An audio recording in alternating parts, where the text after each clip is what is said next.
मैं प्रियांशु सहगल और स्वागत है आपके मेरे चैनल देसी फूड ब्लॉगर पे। आज मैं आया हूँ सत्य निकेतन। आप सबको दिखाऊंगा यहाँ के मोमोज जो बहुत फेमस है। मैं पहले आया था यहाँ पे एक बार, मेरा एक्सपीरियंस इतना अच्छा नहीं रहा था, बट मेरे दोस्तों ने कहा तो इस बार आप ट्राई करो। सो देखते हैं इस बार क्या होता है, तो चलिए चल। तो यार ये है shop mom hand momo special gravy वाले। सो ये मेन सत्या निकेतन मार्केट में ही पड़ता है। आप यहाँ पे आराम से मेट्रो से आ सकते हैं।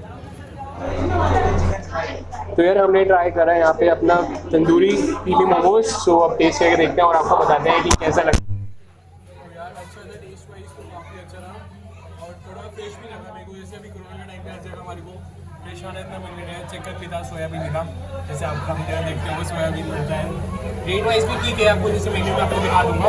रेट वाइज भी ठीक था, it's fine, you can come here.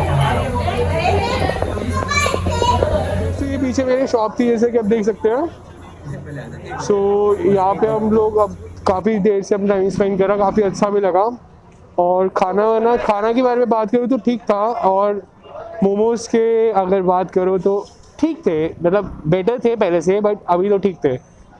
सो अब लेते हैं आपसे अलविदा, मिलते हैं आपके नेक्स्ट ब्लॉग पे। और एक ना चीज़ मेरी मॉम कहती थी कि तेरे व्यूअर्स आएंगे तो उनका दिल बहुत बड़ा होगा। सो बड़े दिल वालों फटाफट से लाइक और सब्सक्राइब कर दो दिल खोल के अपना, और मिलते हैं अगली वीडियो में। Bye bye.